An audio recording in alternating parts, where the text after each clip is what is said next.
Pour vous, Autocassette passe au crible les tout derniers modèles de voitures. Avec aramisauto.com, vente de voitures neuves et d'occasion, on refait les essais. On refait les essais sur Autocassette avec Jean-Luc Moreau. Bonjour Jean-Luc. Bonjour. Votre auto sur RMC et le magazine Auto-Moto. Jean-Michel Normand. Bonjour Jean-Michel. Bonjour. Le quotidien Le Monde et Cédric Fréour. Bonjour Cédric. Les échos et bonjour Jean-François. Petites observations automobiles. Vous en voyez peu dans les rues. C'est une voiture que l'on a vue longuement pendant pas mal d'années. Elle a vraiment disparu. C'est la Honda Civic. La voici pour la nouvelle génération. C'est la 10e génération, je crois. Alors, totalement nouvelle, c'est cela ? Oui, elle est totalement nouvelle. La Civic, c'est une drôle de voiture. C'est une voiture qui était d'abord une petite voiture urbaine, d'où son nom d'ailleurs, qui consommait peu. Et puis, elle a pris de l'ampleur. Et puis, depuis 10 ans, elle est devenue un peu foldingue. C'est-à-dire que, comme Honda est une petite marque en fait, et n'arrive pas et a fait un peu une croix sur l'Europe, ils ont fait des voitures extrêmement typées. C'est une petite marque, pour le faire constructeur numéro 1 mondial de moteurs quand même. Oui, mais c'est une petite marque isolée et qui a dû faire des choix et qui a un peu négligé l'Europe. Donc depuis 10 ans, ils ont fait cette voiture avec un design extrêmement bizarroïde mais attirant. Il y a 10 ans, c'est un peu la voiture de Goldorak. Ça, c'est celle qui lui succède. C'est un peu une voiture. Bon, ça fait un peu voiture de kéké. C'est une. Mais c'est une. Il y a clairement un côté Fast and Furious quand on absolument, absolument.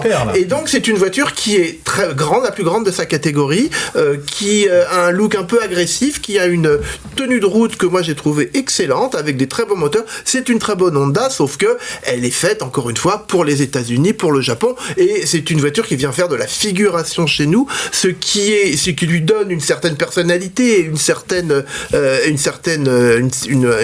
aura.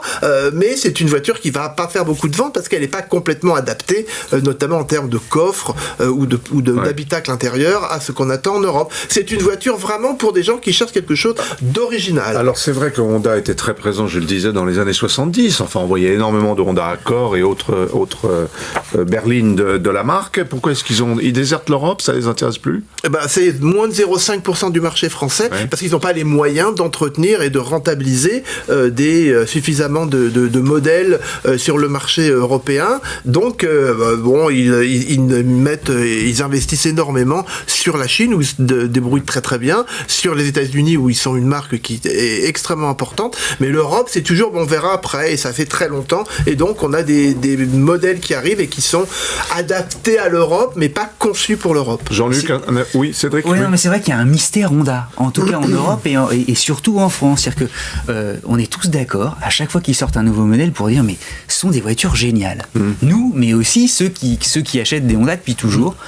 Et à côté de ça, on ne voit que des chiffres de vente qui dégringolent, et les responsables de chez Honda de dire naturellement, écoutez, tout ça c'est bien, mais nous on n'en vend pas suffisamment, donc on ferme des points de vente.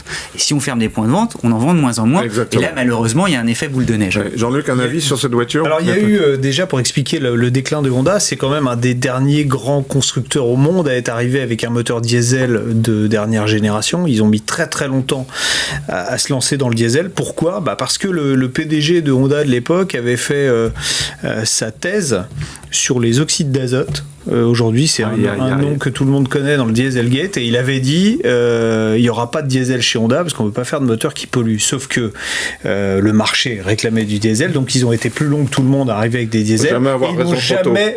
Ils n'ont jamais pu récupérer leur retard. D'autant que leur premier moteur diesel était vraiment dépollué, il avait de l'avance sur les autres, et que tout le monde s'en foutait. Ouais. C'est terrible à dire, mais ils avaient un moteur performant, sobre et moins polluant, et en fait tout le monde s'en fichait. Donc la dernière génération de diesel qui est sortie. Et là, sur cette voiture, il y a notamment un petit 3 cylindres essence qui est une pure merveille, qui ne consomme pas grand-chose, qui fait un peu plus de 120 chevaux et qui est remarquable. Ce sont des motoristes excellents. Ils pourraient capitaliser sur ça d'ailleurs, et c'est très étonnant aujourd'hui que Honda France ne mette pas, enfin Honda Europe ne mette pas l'accent sur ça, sur le savoir-faire de Honda en matière de motorisation, puisque pour moi c'est les premiers motoristes mondiaux, quoi. Mais on parle de BMW, mais on Honda, entend souvent dire que ce sont des voitures d'ingénieurs. Mais là, c'est réellement le cas. C'est-à-dire que c'est des voitures de passionnés et de gens qui ont à cœur, justement, de fignoler les moteurs et d'offrir des voitures qui sont plaisantes à conduire.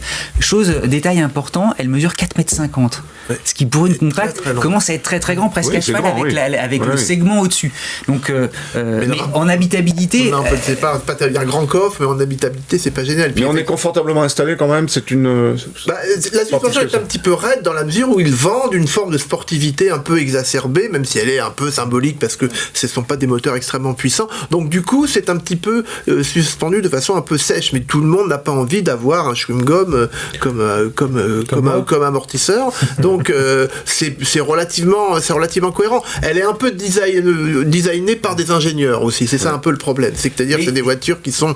Ils n'ont pas passé beaucoup de temps, je pense, sur le design. Non, mais ça entretient au moins l'originalité d'Honda. C'est-à-dire qu'à chaque fois, chaque génération, ça peut plaire ou ne pas plaire, mais au moins il y a un truc qui se passe. Comme ils sont minoritaires, ils ont raison d'être clivants. Mais là, c'est un peu décalé, un peu trop décalé, me semble-t-il. Rapport qualité-prix très correct, avec toujours cette point d'interrogation, parce que maintenant ça devient l'alpha et l'oméga, c'est la valeur de revente. Oui.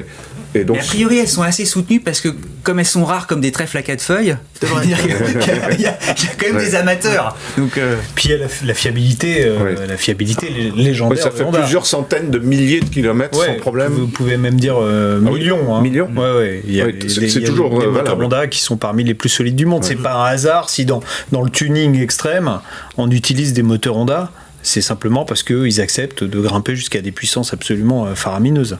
Et dans les études effectivement qui sont faites sur la fiabilité au plan mondial, Honda ressort toujours très bien. Ouais. Merci messieurs. Honda Civic, dernière génération. Pour vous, Autocassette passe au crible les tout derniers modèles de voitures. Avec aramisauto.com, vente de voitures neuves et d'occasion, on refait les essais.